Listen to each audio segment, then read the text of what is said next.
O'Connell. And you are a? I'm a professor at Stanford Law School. I teach the course on free speech and press. I guess my first question to you would have to be, First Amendment guarantees the right of free speech. Is that right unbridled, or are there restrictions on speech? Well, there certainly are restrictions, but they are very narrowly crafted and designed not to allow a suppression of speech on the basis of its political or religious point of view. Mm-hmm. I was reading some stuff, and what I was able to divine from that was that, obscenity, child pornography, defamation, incitement to violence, and true threats of violence are kind of like those things. But even in those situations, that's not a slam dunk, is it? No, even those have been seriously limited by the Supreme Court. Take incitement to violence. The test for allowing the government to interfere with speech because of that is extremely difficult to make. You essentially have to have a riot on your hands immediately. Long-term encouragement of violence is not enough. There have been many cases. I mean, probably the classic case is the Skokie case, where the Klan wanted to march in a predominantly Jewish community and was initially rebuffed, and then ultimately, through the Supreme Court, was allowed, but apparently never did do the march. How important is the Skokie case as it figures into all of this? I mean, there was a time when the Nazis marching in Skokie was the biggest free speech case. Everybody knew about it. The ACLU, to their credit, defended the right of the Nazis to march through this neighborhood, not just a Jewish neighborhood, but actually a neighborhood of Holocaust survivors. The ACLU, I remember, lost about a third of its members and donors out of protest for doing that, but they stuck to their principles of freedom of speech.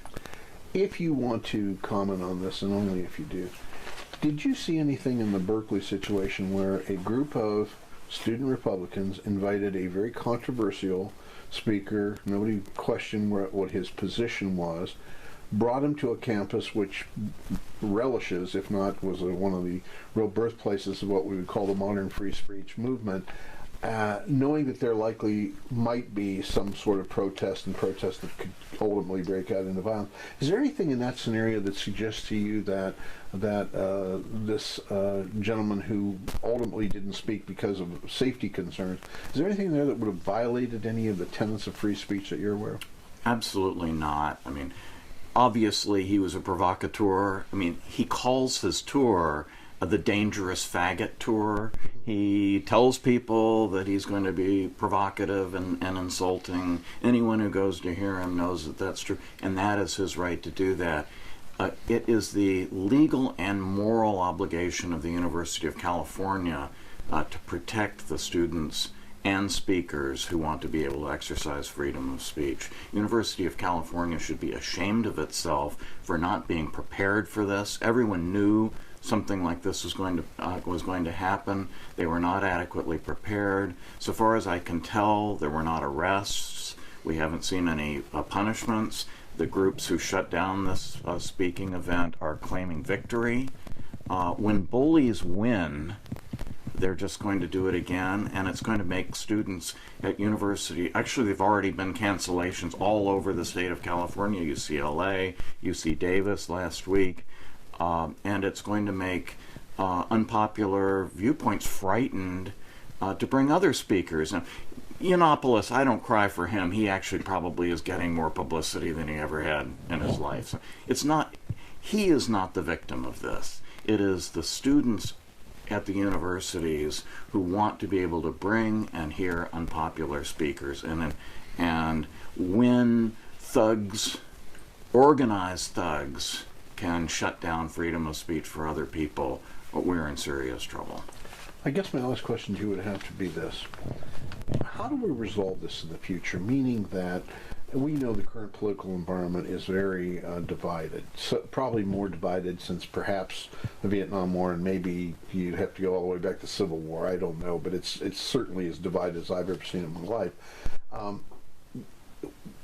what is the solution, if there is a solution? Is it within the hearts of the people, or is there some sort of a remedy that an average person who supports the First Amendment and doesn't want to see violence can see their way clear in this? So part of the solution has to be in terms of government, and I count in that things like the University of California civil institutions. They have an obligation to protect people's rights. But beyond that, there's a cultural problem.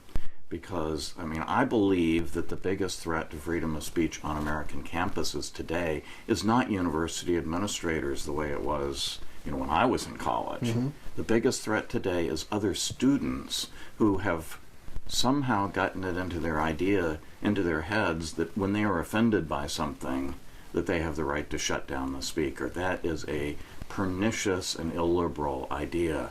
And somehow the culture has got to change. We've changed. I would like to see Hollywood. I would like to see, influential people that affect the way our culture is taking this up as a cause, because freedom of speech really matters. And we have students today who have even polling data indicates that something like 40% of American college students believe that they can and should have the right to shut down speech that they find offensive. It's a problem that can't be solved just by government. It's a cultural problem, and a deep one.